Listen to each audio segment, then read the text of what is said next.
नमस्कार, मैं गायत्री व्यास। आज हम शिक्षक दिवस मना रहे हैं। डॉक्टर सर्वपल्ली राधाकृष्णन का जन्म दिवस। हर साल शिक्षक दिवस पर हम कई बातें करते हैं, मगर आज कुछ अलग बात करेंगे। हम चर्चा की शुरुआत करें उससे पहले डॉक्टर सर्वपल्ली राधाकृष्णन ने जो कुछ लिखा था वो कोट्स मैं आपको सुनाना चाहती हूँ। बहुत ही बेहतरीन बातें मैं बताना चाहती हूँ। शिक्षक वो नहीं जो छात्र के दिमाग में तथ्यों को जबरन ठूस दे, बल्कि वास्तविक शिक्षक तो वो है जो उसे आने वाले कल की चुनौतियों के लिए तैयार करे। किताब पढ़ना हमें चिंतन और सच्चे आनंद की आदत देता है। पुस्तकें वो साधन हैं जिनके जरिए हम विभिन्न संस्कृतियों के बीच पुल का निर्माण कर सकते हैं। ऐसी कई बातें डॉक्टर सर्वपल्ली राधाकृष्णन ने कही है और हम उसे मानते भी हैं और फॉलो भी करते हैं। इसीलिए मुझे लगा कि कुछ ऐसी बातें आपको मैं बता दूं। शिक्षा, शिक्षक, आज और कल, ये मुद्दे पर आज हम बात करने वाले हैं और हमारे साथ में जुड़े हैं माधव सिंह राणा सर। बहुत बहुत स्वागत है सर आपका। नमस्ते। माधव सिंह राणा सर ने 35 साल आईपीसीएल स्कूल में सेवाएं दी बतौर शिक्षक। अच्छा। गुजरात के जाने माने शिक्षाविद डॉक्टर दिलावर सिंह जाडेजा के वे शिष्य रहे। मशहूर कवि उमाशंकर जोशी के हाथों राणा सर को यूनिवर्सिटी में अव्वल आने पर सुवर्ण पदक से नवाजा जा चुका है। निबंध और वक्ता के तौर पर कई बार उनको नवाजा जा चुका है। आज उन्हीं से हम बहुत सारी बातें जानने वाले हैं। बतौर शिक्षक उनके अनुभव भी जानेंगे और आने वाले दिनों में शिक्षा पद्धति और शिक्षक कैसे होने चाहिए, ऐसी कई बातें करेंगे। शुरुआत वहीं से करते हैं सर। अच्छा। बतौर शिक्षक आपके अनुभव कैसे रहे, उसके बारे में बताइए। अच्छा, पहले तो शिक्षा दिन के बारे में आप जब मुझसे पूछते हैं तो प्राचीन काल में अर्जुन के प्रश्न पर जो श्री कृष्ण ने उत्तर दिया था, जी सर, इस बहुत ही जाने माना पहचाना श्लोक से मैं अपनी बात शुरू करता हूँ कि यदा यदा ही धर्मस्य ग्लानिर्भवति भारत अभ्युत्थानम धर्मस्य तदात्मानं सृजाम्यहम् परित्राणाय साधूनां विनाशाय च दुष्कृतां धर्म संस्थापनार्थाय संभवामि युगे युगे। ये बात ये है कि चारों ओर अभी अराजकता है, लोगों के दिल में एक दहशत है। बच्चे भी आजकल ऐसे असमंजस में पड़ गए हैं कि कल क्या होगा इसका उसके पता नहीं है। तो जिस प्रकार श्री कृष्ण अर्जुन को कहते हैं कि जब दुनिया में अधर्म का बहुत ही ज़्यादा प्रभाव बढ़ेगा तब मैं धर्म की रक्षा के लिए मैं पुनर्जन्म लूँगा, उसी प्रकार कोरोना रूपी राक्षस ने सभी को सभी जहाँ देखो वहाँ तहल महल मचा दी है। सब छिन्न भिन्न हो गए हैं। बच्चों का सबसे बड़ा प्रश्न है। तो ऐसे बच्चों को कोरोना की इस महामारी से रक्षा मिले, दुनिया में महामारी का अंत हो जाए और बच्चे अपने सुनहरे भविष्य के बारे में कुछ नया सोचे, कुछ नया कदम बढ़ाए। यही से मैं अपनी बात शुरू करता हूँ। आपने बोला तो यही बात है कि मैंने बच्चों को जितनी साल पढ़ाया है, वैसे तो मुझे एकेडमिक सर्विस मिल रही थी, लेकिन बच्चों के साथ मेरा प्यार बहुत गहरा था। मैं कभी कभी बोलता हूँ कि नज़र नज़र से मिलाओ बाहर आई है, गमों को भूल जाओ बाहर आई है। बच्चों से नज़र मिलाने में एक प्रकार की एक अलग संवेदना, एक अलग अनुभूति हमें होती है। बच्चों से मिलना हमारी दिल की, हमारी अंदर की जो परेशानियां हैं, कठिनाइयां हैं, कि हम जब भूल जाते हैं और बच्चों को एक नया संदेश देना हर एक शिक्षक का धर्म है। शिक्षक साधारण नहीं होता, जो चाणक्य का सेंटेंस है ये बराबर है। हर एक शिक्षक, वो चाहे प्राइमरी का हो, सेकेंडरी का हो, कॉलेज का हो, हायर सेकेंडरी का हो, उसको कुछ अपनापन दिखाना है, कुछ ऐसी चीज़ें बताना है ताकि एक नए भारत का, एक नए बच्चों के एक नए भविष्य का निर्माण हो सके। ये मेरी खास मान्यता है। सब्जेक्ट कोई भी हो चाहे, लेकिन शिक्षक के सामने बच्चे हैं और बच्चों के सामने शिक्षा है, ये जो डायरेक्टली कम्युनिकेशन है, ये कम्युनिकेशन आज बहुत ज़रूरी है। और उसमें बच्चे की क्या कमियां हैं, बच्चों की क्या खूबियां हैं, बच्चों को कहाँ तक हमें ले जाना है, ये बात बहुत ज़रूरी हो गई है। आपने जिक्र किया कि चाणक्य ने जो कहा है कि शिक्षक साधारण नहीं होता, मगर शिक्षक को असाधारण बनने के लिए करना क्या चाहिए? शिक्षक को असाधारण बनने के लिए पहले तो ये सोचना चाहिए कि अपना जो व्यवसाय है, अपनी जो जिम्मेदारी है, इस जिम्मेदारी को बहुत गहराई से और बड़ी ऊंचाई से समझना पड़ेगा। जैसे कि चलो ये गणेश चतुर्थी नज़दीक में आ रही है, तो सिर्फ गणेश की पूजा करना ये जरूरी नहीं है। उसको बच्चे को समझाना चाहिए कि ये लोकमान्य तिलक ने उस जमाने में ये त्यौहार शुरू किया था ताकि लोग एक दूसरों से मिले और अंग्रेज़ों के सामने हमें संगठित होना है। बड़ौदा में और सारे गुजरात में वो पतंगों का त्यौहार आता है, उत्तरायण। सिर्फ पतंगे चगाना और अपने टेरेस पर जाके एंजॉय करना ये चीज़ नहीं है। बच्चों को ये समझाना है कि इसको उत्तरायण क्यों कहते हैं, दक्षिणायन क्या है, नॉर्थ पोल, साउथ पोल, और ये एक जोग्राफिकल जो मैटर है, इनसे भी बच्चों को अवगत कराना है। ऐसी में कोई भी त्यौहार है, जैसे कि दशहरा आता है, तो ये दशहरा में हमारे दिल में जो कमियां हैं, हमारे दिल में जो राक्षसी वृत्ति होती है, जो बुराइयां हैं, इस बुराइयों के सामने जो हमारी अच्छाइयां हैं, तो ये अच्छाइयों को हमें समझना पड़ेगा। तो ये चीज़ जो है ये शिक्षक ही समझा सकता है। माँ बाप तो जन्म देते हैं, लेकिन सबसे ज़्यादा जिम्मेदारी टीचर की आती है, और टीचर एक ऐसी चीज़ है कि जो वर्ग को भी स्वर्ग बना सकता है। क्या बात है, क्या बात है। बहुत सही बताया आपने। सर, आपकी दृष्टि से आज की जो शिक्षा नीति है, वो शिक्षा नीति के आपको, क्या आप उसे सफल मानते हैं? जिस तरह पढ़ाया जाता है बच्चों को, सिर्फ किताबों का ज्ञान दिया जाता है, अच्छा, तो उसे आप सफल मानते हैं? वैसे क्या है कि हमारी सबकी एक शिकायत पहले से है जी। हम पुराने ज़माने को अच्छा मानते हैं और वर्तमान की निंदा करते हैं, दूसरे देशों की हम प्रशंसा करते हैं हमारे देश की, लेकिन जहाँ इतना बड़ा पॉपुलेशन होता है जी। और शिक्षा अनिवार्य भी है, तो इसके लिए क्या है कि थोड़ी कमियां ज़रूर हम करते हैं। लेकिन एक बात सही है कि इतने ज़्यादा पॉपुलेशन होते हैं, इसमें जो गवर्नमेंट स्कूल होती है, गवर्नमेंट स्कूलों में हम कभी कभी क्या है कि जो चाहते हैं इसका ऐसा परिणाम नहीं आता है जी। इसलिए मुझे लगता है कि शिक्षा पद्धति में परिवर्तन तो होना चाहिए। हमने प्रदेशों में देखा है कि वहाँ एक क्लास में सिर्फ 10 बच्चे होते हैं, लेकिन इसकी पॉपुलेशन कम है। स्विट्ज़रलैंड की हम बात करते हैं तो स्विट्ज़रलैंड की पूरी जो पॉपुलेशन है ये 2 करोड़ भी नहीं है, वहाँ एक क्लास में 10 बच्चे इनफ है।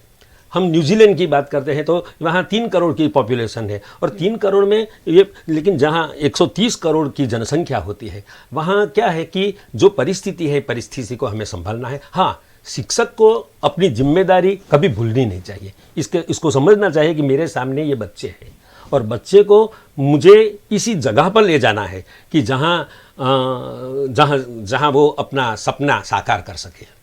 क्या हर शिक्षक वो जिम्मेदारी समझकर, ऐसा सोचकर पढ़ाते हैं बच्चों को कि ये हमारे समाज का हिस्सा है, ये आने वाली पीढ़ी है और इन्हीं के कंधों पर बहुत बड़ी जिम्मेदारी है? ये सभी शिक्षक सोचते हैं? नहीं, ये तो सोचना चाहिए, लेकिन हमारे देश की ये कमनसीबी है कि दुर्भाग्य है कि हर शिक्षक में ये जिम्मेदारी नहीं होती है। शिक्षक साधारण नहीं होता, इसका मतलब ये हो कि शिक्षक भी विद्यार्थी है, चाहे कितना भी वो पढ़ा लिखा हो, कितना भी इसने एजुकेशन पाया हो, लेकिन इसको समझना चाहिए कि दुनिया हर समय बदलती रहती है। जगत की परिस्थितियाँ, हमारी संवेदनाएं, सब परिस्थिति इतनी बदलती है कि हमें बच्चों के मनोविज्ञान को याद रख के, इसको ध्यान में रखकर हर एक नई बातें इसको समझानी पड़ेगी। शिक्षक खुद को अपडेट करना बहुत ज़रूरी है। शिक्षक, हम पहले हम समझते थे कि हमारे गाँव में शिक्षक को देखकर लोगों को एक प्रकार का आदर होता था। ट्यूशनों की जो ट्यूशन प्रथा भी चलती थी, वो ट्यूशन की ज़रूरत ही नहीं पड़ती थी। मुझे अभी भी मेरा एक किस्सा याद है कि जब मैं IPCL स्कूल में टीचर के रूप में मेरी पसंदगी हुई, तो हमारे जो जनरल मैनेजर थे, यानी जो शिक्षा के साथ, उन्होंने यही एक बात बताया कि देखो, बच्चों को आपको अपने बच्चे की तरह समझना है, और हमारे जो कर्मचारी है ये बच्चों की ओर बहुत ज़्यादा ध्यान नहीं देते हैं।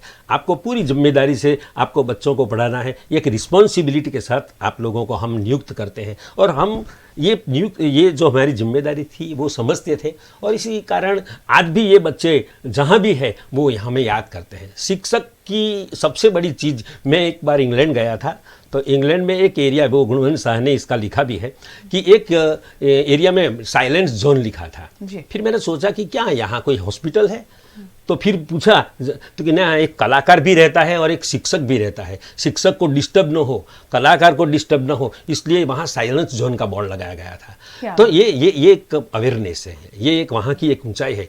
हम वहाँ तक पहुँचते नहीं हैं, लेकिन कम से कम इतना तो ज़रूरी है कि शिक्षक को हर समय अपनी जिम्मेदारी समझनी चाहिए। सतत नई नई जो दुनिया की जो चीज़ें बनती है, नए नए किताब, नए नए प्रोग्राम, नई टेक्नोलॉजी, इनसे अब अवगत होना है। सिर्फ सैलरी, सिर्फ पीरियड, सिर्फ होमवर्क, ये ज़रूरी नहीं है।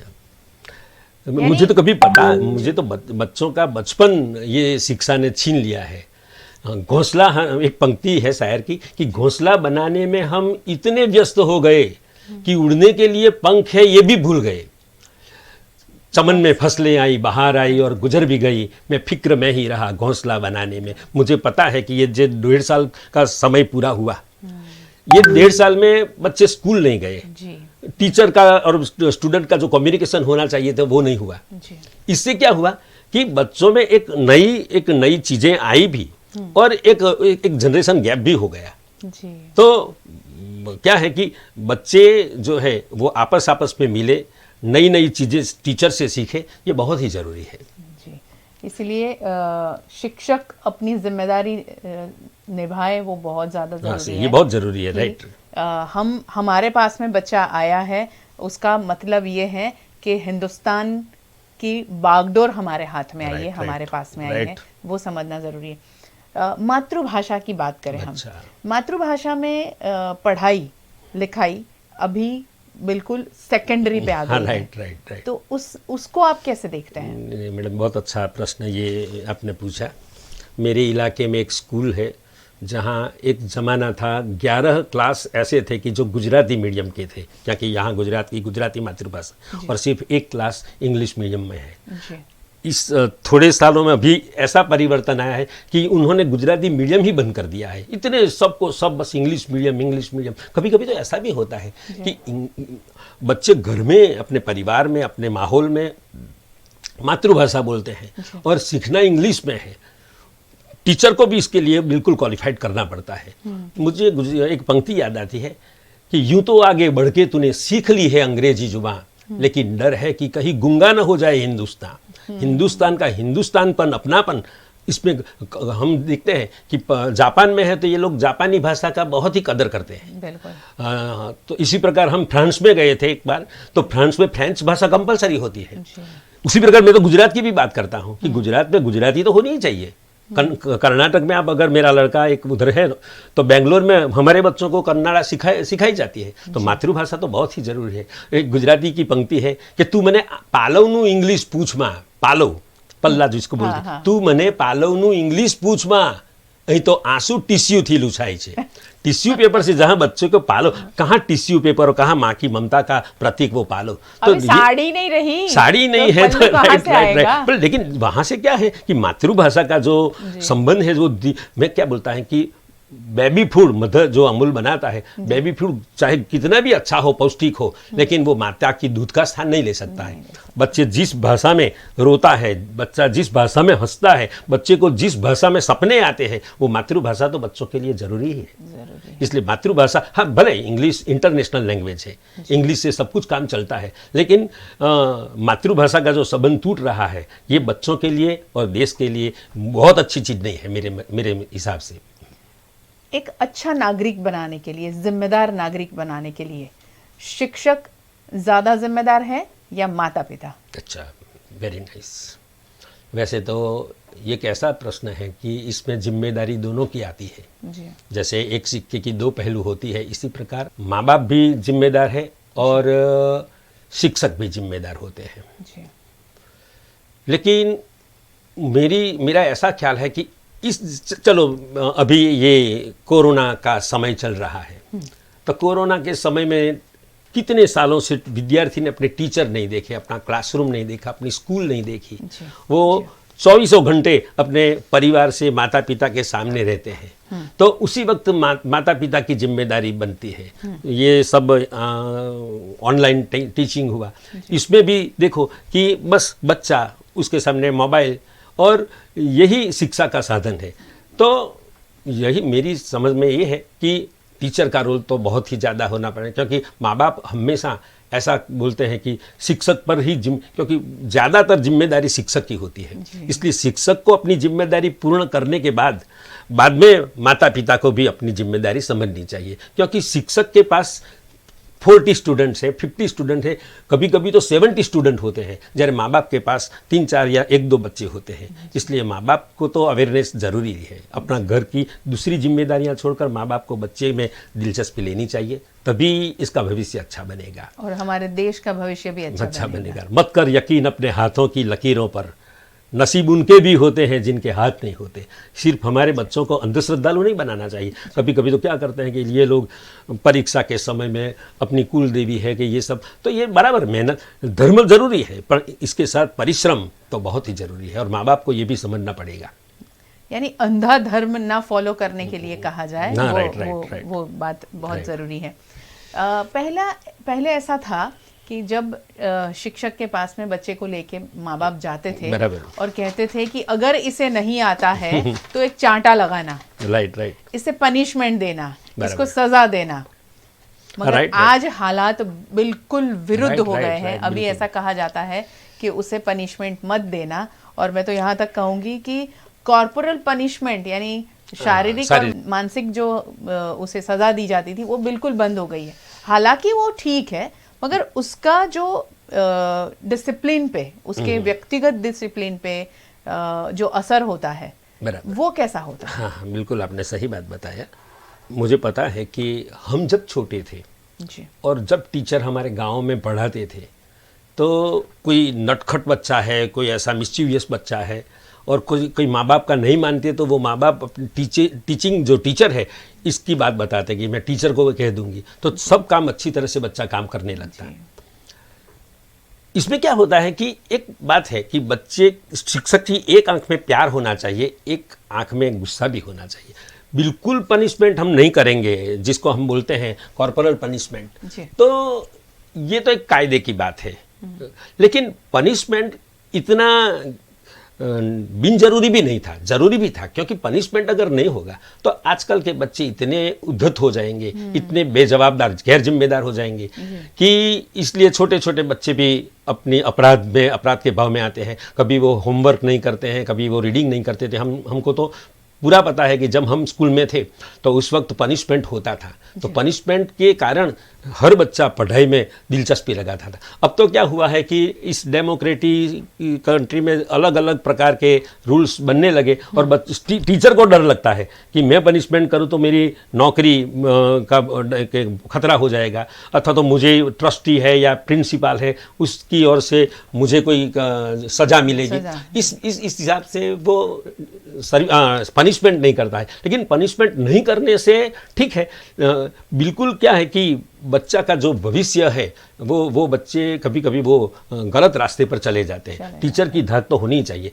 जब माँ बाप के पास वो माँ बाप का नहीं मानता है, टीचर का नहीं मानता है, और अब तो कंप्यूटर वो मोबाइल का ज़माना आया है, तो वो टीचिंग का क्या होगा, इसका भविष्य का क्या होगा। इसलिए ये ज़रूरी है कि बहुत ज़्यादा पनिशमेंट नहीं होनी चाहिए, लेकिन इतना तो पनिशमेंट तो थोड़ी धाक तो होनी ही चाहिए। और धाक क्या है कि पनिशमेंट से ही होती है।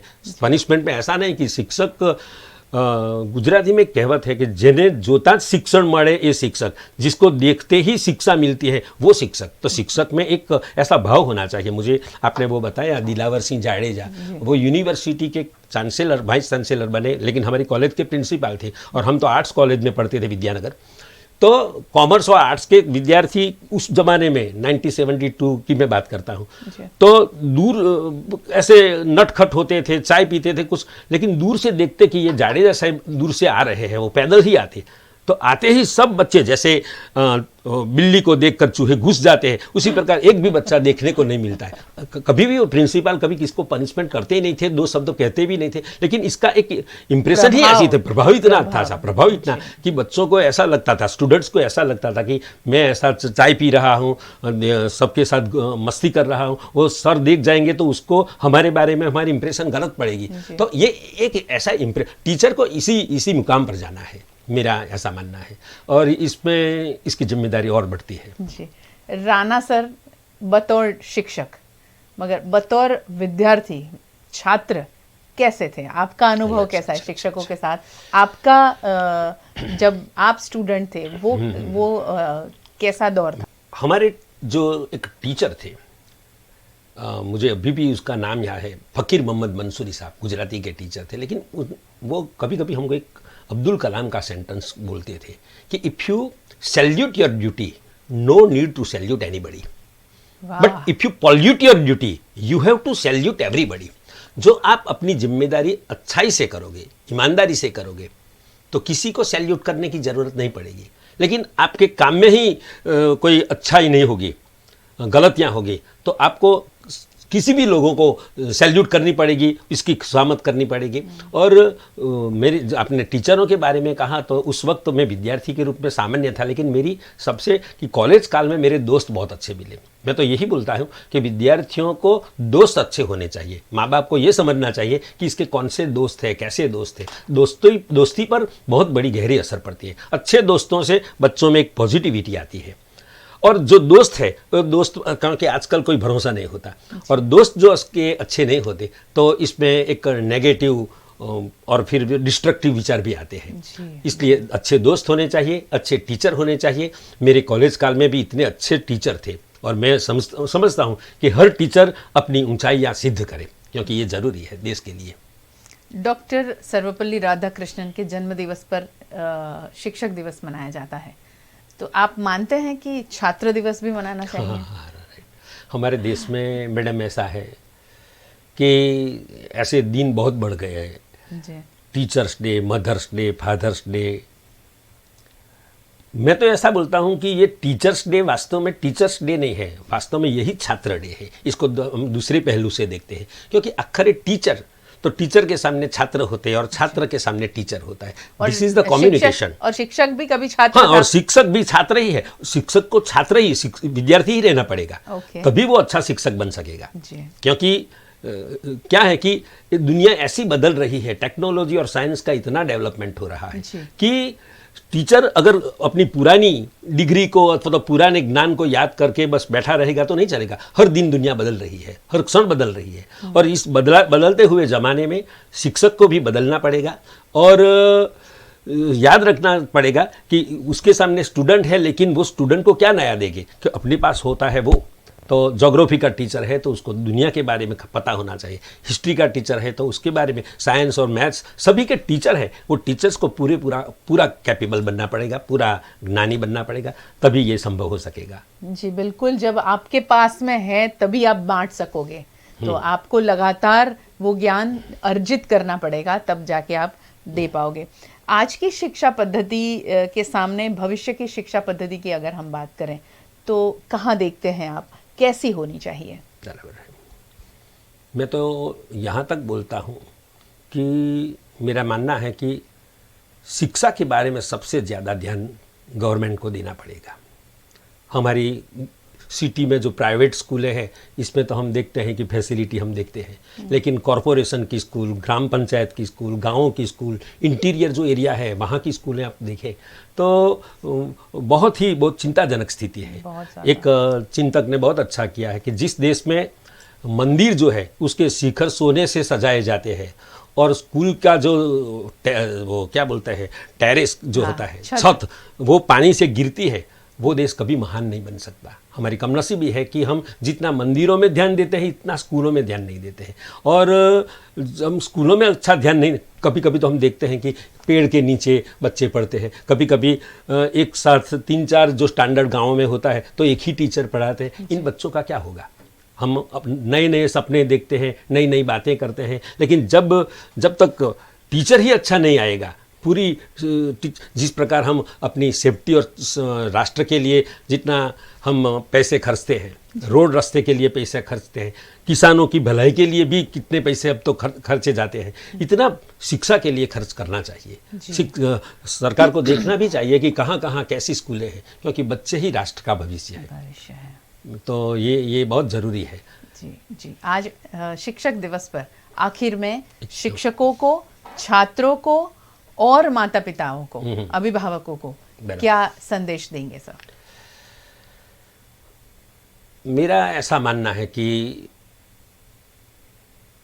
मुझे एक अमेरिकन प्रेसिडेंट का एक सेंटेंस याद आता है, इसके बारे में बोला हूँ कि ask not what society can do for me, but ask what I can do for my society. ये मत पूछो कि देश मेरे लिए या समाज मेरे लिए क्या करेगा, लेकिन ये पूछो कि मैं अपने देश या समाज के लिए क्या करूँ। तो शिक्षक, क्या आपने बोला फिर से? शिक्षकों को, छात्रों को और अभिभावकों को, पेरेंट्स को क्या संदेश देंगे? तो यही है कि हमें निराशा से दूर रहना चाहिए। गुजराती की एक पंक्ति हिंदी में है कि निराशा तो नज़र की फक्त खामी है और पाँव की रुकावट है, देखो मंजिलें नज़दीक है, चलो कैसी रुकावट है। रुकना नहीं है, चलना है।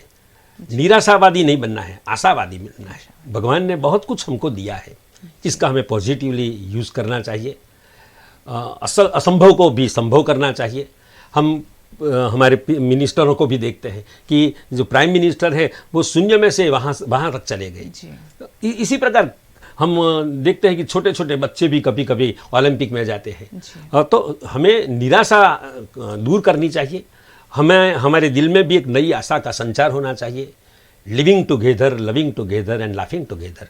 हंसते हंसते रखना। पढ़ाई में भी बहुत ही दिलचस्पी, पढ़ाई के प्रति प्यार करना चाहिए। जिस प्रकार हम टीवी में प्यार करते हैं, बच्चे आजकल देखो बस मोबाइल में ही ये करते हैं। तो मैंने एक बार कहाँ पढ़ा था, मंजिलें उन्हीं को मिलती है जिनके सपनों में जान होती है। पंख होने से क्या हुआ, हौसलों में उड़ान होती है। आप अपनी मंजिल पर कभी न पहुंच पाओगे जब रास्ते में भौंकते हुए हर कुत्ते को पत्थर मारने के लिए रोकोगे। ऑब्स्टेकल तो आएंगे, लेकिन ऑब्स्टेकलों में से, अवरोधों में से हमें आगे जाना है। अवरोधों को, क्योंकि भगवान ने हमारे सामने ऑब्स्टेकल भी दिए हैं, तकलीफें भी दी हैं, इतनी शक्तियाँ भी दी हैं। तो इन शक्तियों का हमें अच्छा उपयोग करना चाहिए। मेरा ऐसा मानना है कि बच्चों के आसपास इसके जो सराउंडिंग एरिया है, इसमें अवरोध भी आते हैं, लेकिन भगवान ने हमारे में इतनी छुपी शक्तियाँ भी दी है कि ये छुपी शक्तियाँ ज़्यादा बलवान होती है। कि the potential with in you is greater than the obstacles around you. यानी कि हमें भगवान ने बहुत कुछ दिया है। सब तकलीफें तो आती है, लेकिन तकलीफों से घबराना नहीं है, आगे है और आगे बढ़ना है। तो सब कुछ, एवरीथिंग इज़ पॉसिबल। क्या बात है, बहुत सही सारी आज बातें हुई हैं। और एक शिक्षक कैसा होना चाहिए, उसके साथ में छात्र भी कैसा होना चाहिए, अभिभावकों की क्या जिम्मेदारी है, ये सारी बातें शिक्षक दिवस पर आज राणा सर ने की है। बहुत बहुत शुक्रिया सर हमारे साथ जुड़ने के लिए, बहुत सारी बातें हमारे साथ साझा करने के लिए। आज शिक्षक दिवस है, बस शिक्षकों को एक खास बात जो सर ने बताई है कि जिम्मेदार बनना बहुत ज़रूरी है, क्योंकि हर शिक्षक के पास में जिम्मेदारी है देश के भविष्य की, क्योंकि हर एक बच्चा देश का आने वाला उज्जवल भविष्य होता है और उसके भविष्य को और उज्जवल बनाने की जिम्मेदारी शिक्षक के हाथ में होती है। और शिक्षक अगर जिम्मेदार होगा तो हमारा देश बहुत ज़्यादा जिम्मेदारी से आगे बढ़ेगा। VNM टीवी के YouTube चैनल को सब्सक्राइब करें, VNM टीवी फेसबुक पेज को लाइक करें। VNM टीवी OTT प्लेटफॉर्म पर है, जहां आप खबरें और ऐसी चर्चाएं देख सकते हैं। हमारे साथ जुड़ते रहें हमेशा। नमस्कार।